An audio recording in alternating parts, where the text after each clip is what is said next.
Hey, Truman. Shut up! Truman Burbank, 30 years old. Been trapped on this island my entire life. My life is a lie. 12-step program. I can't even take 12 steps off this island.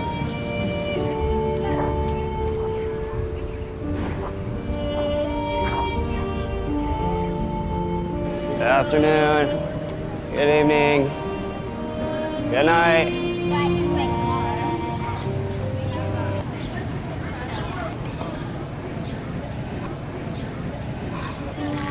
I gotta get off this island.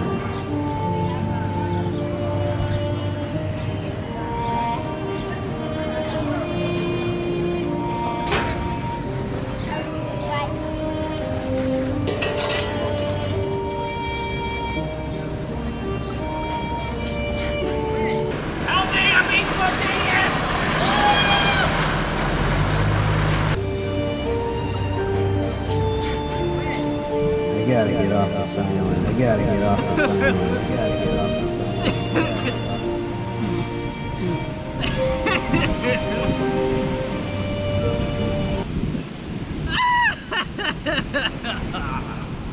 Why don't you let me fix you some of this Nemo cocoa drink? All natural cocoa beans from the upper slopes of Mount Nicaragua, no artificial sweeteners. I've tasted other cocos. This is the best. This is the best. This is the best. Afternoon. Good evening. Good night.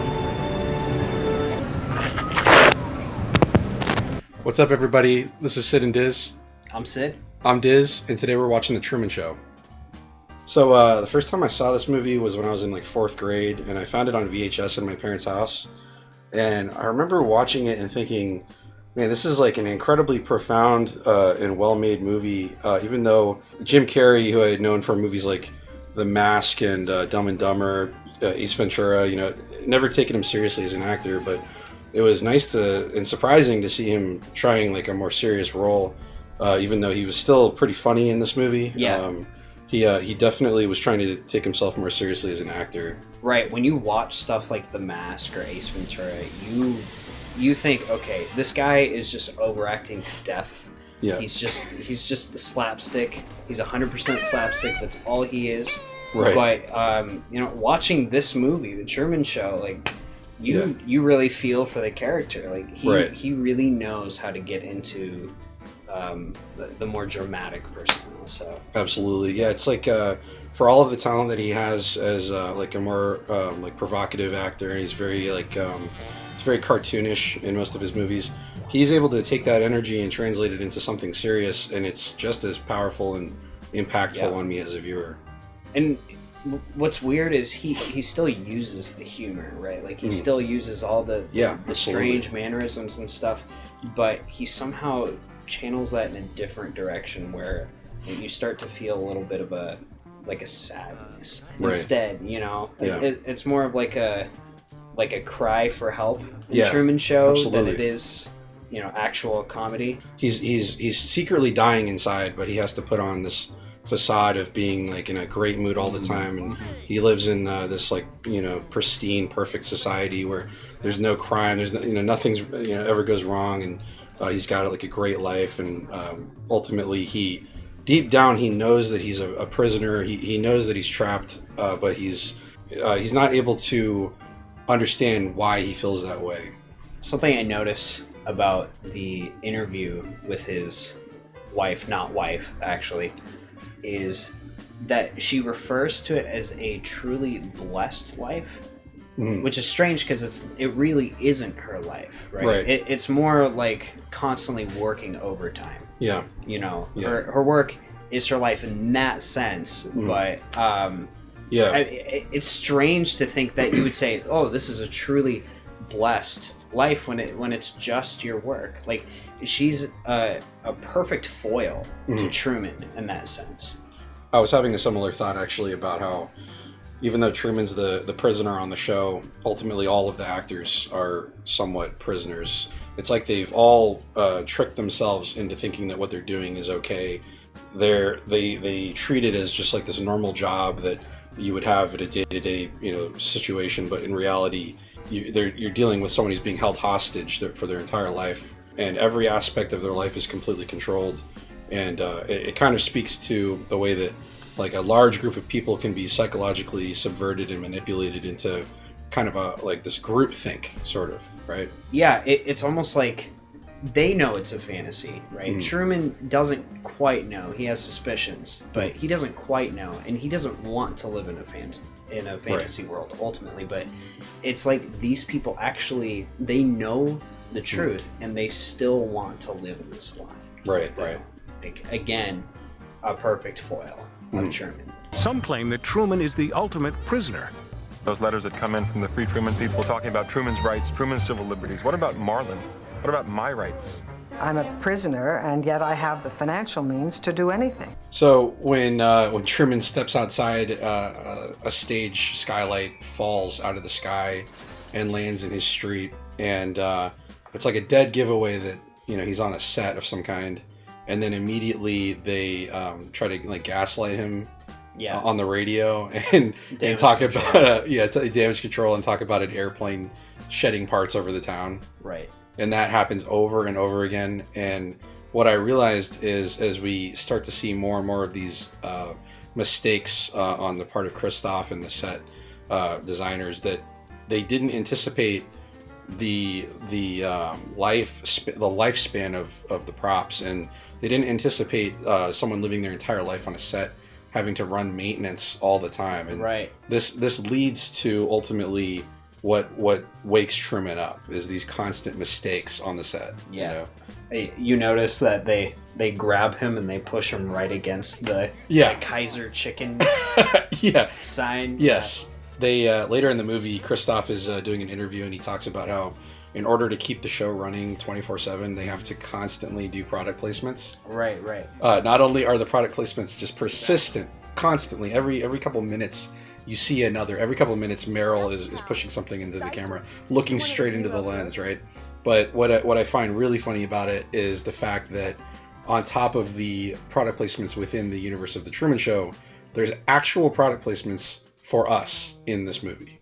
I didn't even notice. You'll notice it. I am Truman. If you pay attention, when he goes into the shop to talk with Marlin, there's like a plethora of different actual items that like I thought, like a USA Today magazine, and there's like pancake mix with actual real life brands. Trippy. So interesting. Yeah, it's a movie that's trying to critique that sort of thing and doing it at the same time, right? Did you ever wonder why Truman mows his lawn with a deluxe elk rotary? Why Marlin drinks Penn Pavel's beer? It's called product placement, and Truman has no idea it's happening all around him. When we first see Truman at work in his office talking to a coworker, the coworker obviously has an earpiece. Obviously, he's being fed instructions by Christoph, and he's listening to Truman trying to plan some kind of trip to get off the island, and they start inundating him with basically propaganda about how great Sea Haven Island is, and trying to constantly get that idea into his head that he doesn't need to leave. And then something interesting happens with his coworker. He tries to get Truman to go on a business trip to a nearby island, and I think the purpose of this was that they were trying to ensure that the brainwashing was still fully in effect, because they kill off his father to terrify him from water, and he's on an island, so he can't leave, so they had to make him afraid of water. So I think that they did this to just a little check to see if he was still scared enough not to escape, right? It would seem too like if he were actually to make the trip, like let's say he actually got over that fear eventually, because they can't control everything. He's a human being. Yeah. But if he did, maybe he would go and sort of get that travel bug out of his system. You know what I mean? Like he sees another place. I would think that they would probably do something on that set as well to sort of make it seem like it's worse than Sea Haven. Like, I don't need to leave this town. Like, that place sucked, Maybe it was just to whet his appetite a little bit and show him it's not so great. Just one extra example of them trying to inundate him with fear and trying to keep him on the island is the scary sunken boat that resembles the one that his dad died on. That was the purpose of the ticket counter guy asking, one way or return. So he's like, at first I thought it was just like, oh, are you coming back? But now it's apparent that guy's like, oh, one way, this might be your last trip. You notice that Truman can't help but act like a normal human being, no matter what they throw at him. Yeah. It's his entire life is a trick, and he's still a normal human being because you can't stop a human being from being a human being. So the entire Meryl tries to do an advertisement in front of Truman, and he's just like, yeah. He's faking enthusiasm. Yeah. Wow, that's amazing. So when he's sitting on the beach and they obviously screw up the rain function, that's the second major error that starts to undo the brainwashing with Truman. And immediately after this, he runs back into his house and starts talking about leaving again. It's funny that they thought the fix for that situation, the damage control, was to make the one singular working giant hose or whatever follow him when he already knew that it was only that one spot. So as we go into the second day in Truman's life, everything seems normal at first, but you start to notice that those big mistakes, those two big mistakes have done too much. It's taken the toothpaste can't be put back in the tube. It's over. He's just now on the process of unraveling, and there's nothing that can stop it at this point. Yeah, and you notice that he's not just suspicious, he's also distrustful of everyone around him. Right. It's almost like he knows specifically why everything seems so fake, right? It's almost like he knows this really is the set for a show, not just life is a little funny, life is a little weird, something is manipulating my life. He can't even trust his wife or the newsstand guy, nobody. It's too uncanny valley. It plays into what I was saying about you can't unhuman a human. Right. And you can't fake humanity, you can't fake life. Eventually you're gonna catch on. It's weird because he's never seen an example of somebody who has talked to him genuinely, except for the was it the ex-girlfriend, right? Yeah, Sylvia. Yeah, he's never seen a genuine interaction with a human being, and he still knows what's true and what's fake. One of the most disturbing elements of the movie is the fact that the actress who plays his wife, Meryl, absolutely hates him and is still willing to try to have a baby with him because that's what she was told to do by the director. I can't believe this would be happening in America, of all places. It's dystopian. Oh, yeah. Yeah. After they killed off Truman's dad when he was a kid, the actor who played his dad was super angry about it. So years and years later, Truman's an adult. The actor who plays his father sneaks back on set and dresses up like a homeless man and presents himself to Truman just to throw everything off the rails, and basically coerce Christoph to let him back on. But what this does is this is the final nail in the coffin. After this experience, there's no hope of Truman not awakening to what's going on. There's no way for him to. There's no chance that he's gonna go back to just living his life normally the way he was. And notice the actor who played his father before does not sneak back onto set in order to tell him, hey, none of this is real, because he actually cares for him or anything. Yeah. Right. This man thought that he was actually his father. For all intents and purposes, I mean, he really is Truman's father, right? Because Truman has never known another father. He's at least his adopted father. But yet he sneaks back onto set for selfish gain, right? Just for revenge, to get back at the director instead of actually caring for Truman. Exactly. That's messed up. Yeah. It's so inhuman. Again, everybody around Truman is totally inhuman. Even though he is in the fake world and he thinks it's real, he is actually the realest human being there. Yep, come in. How dare you! Oh, man. We're in the middle of recording! We could do a pizza slice, I guess. You said that so nicely. I'm pretty sure you could have told me that you were going to cut my head off and, like, I don't know, burn me alive, and I still wouldn't have been angry. As if I'm not fat enough on camera. I don't know why I'm laughing. That's funny. So notice in this scene, behind him on the archways, it says Unus pro omnibus and then omnes pro uno. So in Latin, that means one for all and all for one. Now, unus is grammatically masculine. So I think that refers to Truman. Because he's one man who is entertaining the world.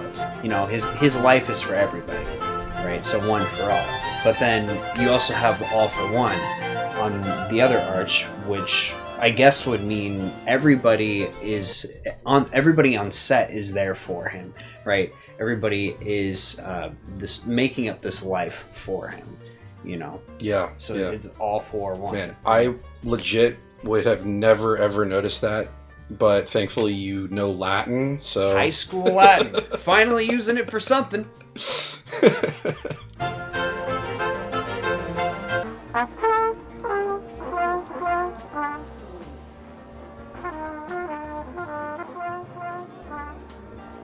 You would think that as soon as they catch him looking at her, that they would just kick her off the ship. Yeah, he can't deviate. Well, Truman can't deviate at all off of the written script. Right. If he goes even a hair offline, they will comment. They'll basically like alert everyone through their earpiece and basically like attack Truman almost with distractions to keep him on course. Split-second timing is required to anticipate Truman's every move. Since Truman essentially drives the plot, it's a never-ending improvisation. Hey, Truman! Sorry, can't stop! Truman talks about how Marlin was sent off to work haul chickens in the summer for Kaiser. Kaiser, being the company, it's another ad, and it suggests that Marlin, you know, he's getting pulled off set because he's a kid. He has to be retrained every once in a while to know how to act on the show. He got pneumonia for about a month, Truman says. That was obviously a ploy to get Marlin off the show. There's a theory behind this. It could be not just that they were training Marlin, but they could have been swapping actors. They could have found an actor who looked exactly like Marlin, who was older, who would have been more well-groomed for the role. Man, another person who basically... This is different, too. He grew up with Truman. He literally grew up with Truman. Yeah. He still doesn't care about him. Right. Suggesting that This maybe is insane. Either he was brainwashed every time he gets pulled off the set, or the actor has himself changed. Because Truman as a kid not seeing Marlin for a month or even a whole summer may not notice if they're able to get an actor who looks enough like him to come back. Yeah, I guess that's true. So we don't know. There's something fishy going on with Marlin's character being pulled off the set for sure. Either way, everyone is completely depraved. This is my favorite pizza place. Tony, one large extra plankton. So corny. Think about the fact that someone actually organically fell in love with Truman on the show, and they're so evil that they felt the need to tear them apart for the sake of the show. Yeah, but the issue is, though, I mean, had they not split them apart, they didn't have another choice. Because if they didn't split them apart, then she was going to tell him. She was going to tell him no matter what. Even if they let her and him marry in the show, it's just not going to happen. They can't allow someone who actually cares for Truman to be in his life. So you'll notice the whole thing with Fiji. It was Sylvia's fake father that actually originally suggested Fiji to Truman, right? Don't worry. We're going to See you in Fiji. school. Fiji. We're moving to Fiji. Fiji? There isn't I think an interesting reason why he did this is because if you think about it, first of all, Fiji is an archipelago. It's hundreds of islands in the middle of the ocean. He's terrified of water. Boom. Second thing, it is literally, as Truman says, the farthest place away from where he lives. He says you as soon as you get there, you start coming back because it's actually on the opposite side of the planet. So those are two things: a fear of travel, being way, way far away from home, and the fear of water. So that's just interesting that he said Fiji, right? I think you know more about this movie than the writer does. How are you doing this? It's called watching a movie 100 times. The button says, how's it going to end? Are they really planning on doing this until Truman dies, basically? That's kind of what I was thinking that meant. That is awful. Yeah. Because two things can happen there. They can either tell him the truth, in which case, I mean, my entire life has now been a complete lie. Everything is a sham, and now I die. Yeah. Horrible, horrible way to die, right? Or two, they don't tell him, and his life has actually been a sham all the way up until the end. Like, only God knows, or can tell him, basically, that your entire life is fake. You've not lived a single real moment. So Christoph, at one point towards the end of the movie, he's almost killing Truman, and they say someone on the show says, "You gonna let him die on TV?" And he goes, "Well, he was born on TV." So yeah, Christoph was ready to let Truman die on TV, not knowing the truth. The weird thing is that Christoph's way older than Truman, so you'll notice that they were training his protege. It was Paul Giamatti is his protege, and I think Paul Giamatti had a protege as well. So you had 3 people going down ready to just take this project on every time one of them died. Absolutely insane. Yeah, they were going to let him become an old man and die. There's no way this could actually be legal. That's not. No, it's not incredibly realistic. No. Christoph summoned studio executives to his office in Burbank, where he unveiled a plan to make The Truman Show a record of an entire human life, from birth to death, from cradle to grave. This might be the final straw where he's just totally, he loses it. Okay, he's making his turn onto Lancaster Square. Oh my God! He knew it wouldn't know. Something's wrong. Change frequencies. There's no way he doesn't know at this point. It's too obvious. You'd have to be an absolute idiot to not immediately understand that something's going on. You're being watched. I bet it's probably right the moment that he parks and turns the radio off that he says, internally, okay, I am, I'm done believing that any of this is real. You know, that I am now not going to actually try to fit into this life anymore. I'm gonna try to subvert the system. You would think that when the game is clearly up, he starts saying, "No, you're lying to me," that they would just tell him, right? Christoph suggests that he can leave whenever he wants, right? And then immediately after that, you see that was never never in the cards. No, he was never going to let him leave. Yeah. It was only if Truman was that competent that he was able to trick Christoph, outsmart Christoph, but he was never planning on actually letting him get off the island or get off the set. Right. He was always a prisoner, for sure, 100% prisoner.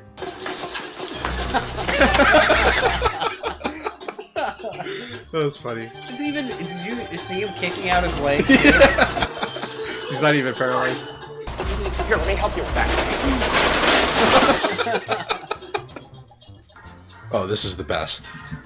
Every single poster in the airport is like anti-flight, like trying to scare him. That transportation worker, when he gets on the bus and he goes, "I'm sorry, son." That's an odd thing to say for just the bus breaking down. Sorry. You know what I mean? Like, sorry about that, sir. We'll refund the ticket and we'll get you one for tomorrow or something. But he looks like he's really disappointed that he can't get this for Truman. So I'm thinking that maybe he's maybe he's one of the handful of people who actually care about Truman. There's a little empathy there. Right. Yeah, like a little bit. He's not quite willing to commit enough to lose his job, but he is willing to at least try to show some empathy to Truman because he feels for him. Right. There's probably, and I theorize that there are probably at least a dozen people on the set that are all like that, but they're too terrified of getting fired, or they're too terrified of Kristoff, and they're too terrified of like losing their job. Yeah, and they're not really central characters either. Mm-hmm. Yeah, you know what I mean? Right. So. The central characters were probably like hand selected and trained their entire lives to specifically do the tasks. Right. You would have to wonder how much he would actually listen to a bus driver. Right. Listen to me, son. None of this is real.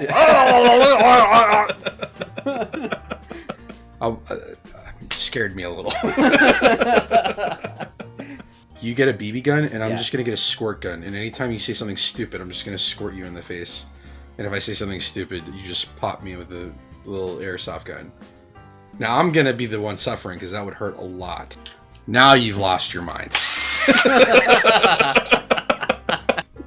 All of this is going in the video, by the way. Okay, that part really should go in the video, though. That was pretty good. Why don't you let me fix you some of this new Mococo drink?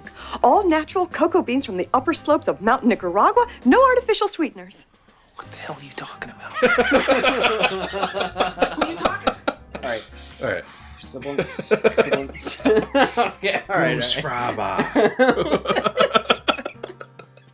So by this point in the movie, Truman is fully aware that even his wife, Meryl, was working against him, but still has confidence in his friendship with Marlon, and it kind of speaks to how sinister the character Marlon is, because he was like specifically handpicked to be the perfect like devil on Truman's shoulder and the perfect confidant to work to report back to Kristoff. Because they basically trained him so that he would be such a good friend to Truman that Truman would have the utmost faith in him and their friendship, where he's like the final roadblock for Truman. Once Truman realizes that Marlon is also working against him, then he's totally free. The scene where they're sitting on the bridge is particularly disturbing when you see Marlon like repeating the lines from Kristoff, as he's allegedly Truman's best friend, lifelong friend. There's no way that interaction with his wife wasn't absolutely insane. Yeah. Right. And then I guess she could have tried to play it off at the end there. Mm-hmm. I mean, not really, but she could have tried, right?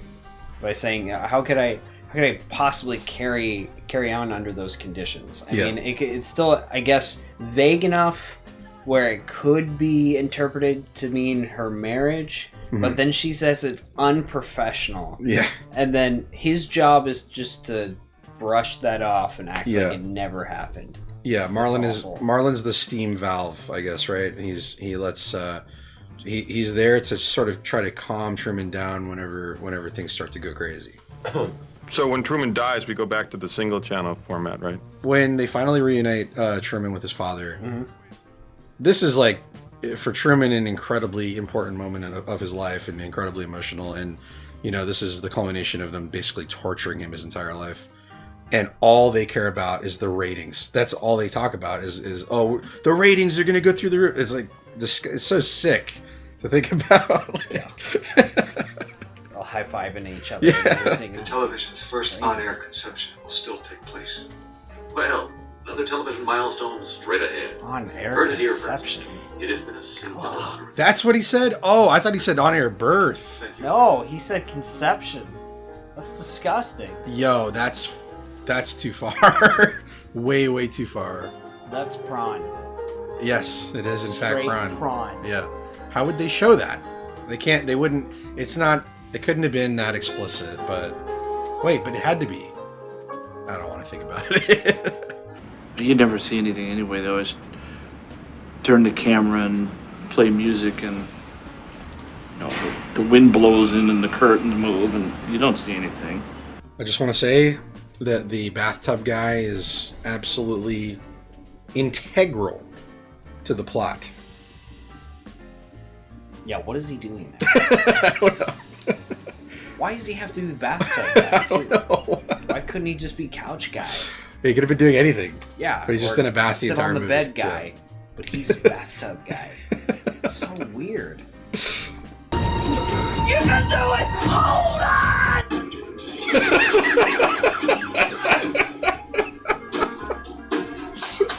I always thought this was funny. So So we get to the end of the movie, and Truman finally finds the exit to his prison, and Christoph attempts to coax him back in, and I can't help but wonder why. What is the point at this point in time of trying to get him back on the show? All the magic is gone. He knows the truth. There's absolutely no incentive to keep him. At this point, cut your losses, get a new baby, and start over, because Truman's done, you know? But he still tries to get him to come back. Well, you can see earlier, though, that when Truman is asleep, and this is maybe 30 minutes before the ending of the movie, yeah, he actually goes up to the screen when Truman is sleeping, and just like slightly. So he loves Truman. He sick loves way, yeah. Truman in a sick way, a depraved way, in a twisted kind of sense. Right. I guess. He loves Truman not as a son, but like as a creation. Like he's his he's his god or something. You know? It's hard to explain. He's obsessed with the manipulation and the control over Truman, I guess, and keeping him a prisoner. Yeah. I think it just feeds his ego. Yeah, definitely. Since first on-air conception will still take place. Well, another television milestone straight ahead. You heard it here first. It has been a singular honor and a pleasure, sir. The thing is, I think with that ending, I'd be interested to see maybe what's he doing in a couple years or 5 years or something, because after your entire life has been a lie. Yeah. And your sense of reality has been messed with your entire existence. Like, how could you even believe the real world is real? There's some kind of Stockholm syndrome, probably, or better yet, there's just some kind of PTSD involved. Right. And I mean, probably no real skill. Maybe his insurance sales skills will be, translatable to the real world, given they weren't all just totally fake or something like that. But maybe he can get licenses and whatever are fake. His certifications are fake. Maybe he can get some some good book deals or something like that. Maybe write a book or something. I guess. Yeah, but I've always wondered. I wish I could see kind of what he does immediately after escaping. Yeah. I think this movie is Orwellian. Would be a good word. Yeah. As I mentioned earlier, it speaks to the unbreakable nature of humans and just humanity, and the uncorruptible nature in the sense that you can't fool a human into not being a human. But it also speaks to the susceptibility of human beings to fall into the trap of following dangerous ideologies or dangerous kind of group thought. For example, getting an entire basically country's worth of people to do something this evil, to pretend to be his friends and lie, and just it's a justification to lie and just have zero morality and literally trap someone and keep them a slave their whole life. So those are probably the two main takeaways I take from this movie. Is it's a bit of a prediction or a warning for dangerous ideologies, and also it really seems kind of relevant today, because at the time this movie was made, there wasn't nearly as much tech and surveillance, and that's getting ramped up more and more. That's and more. exactly what I was thinking. Yeah. Christoph is a tech giant. Exactly. He kind of reminds me of a social media, something like that, maybe. Maybe a little Zucky. What they do with Truman in this movie, to a certain extent, is what we do with people in real life too, individually.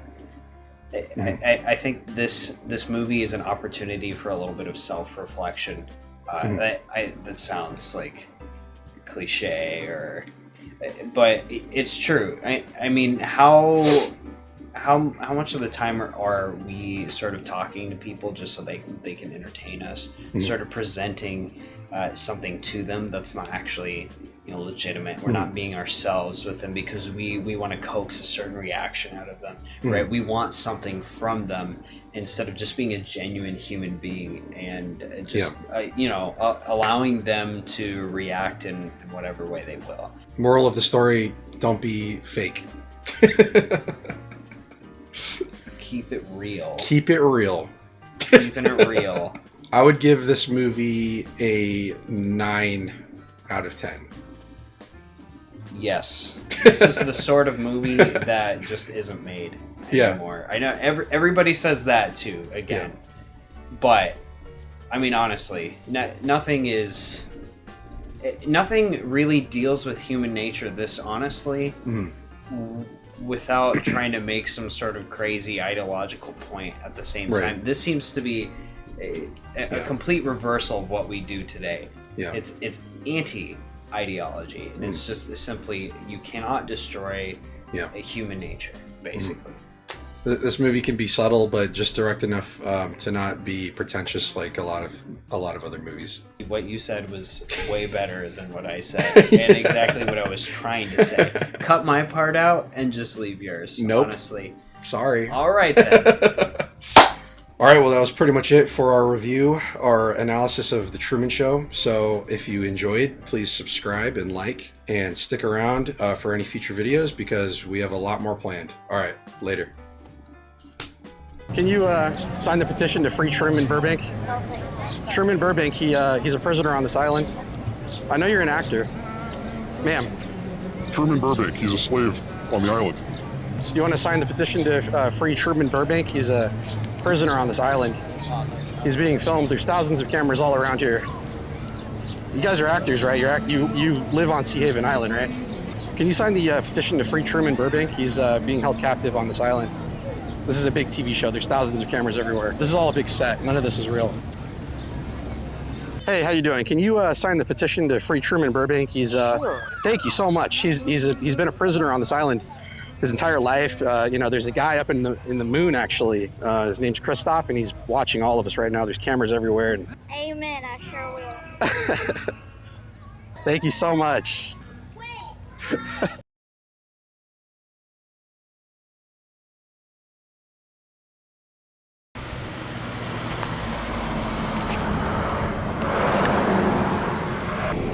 Truman, you know you can't drive over water. I can't believe you've done this. I can't believe you thought you could drive over water. Meryl, drive!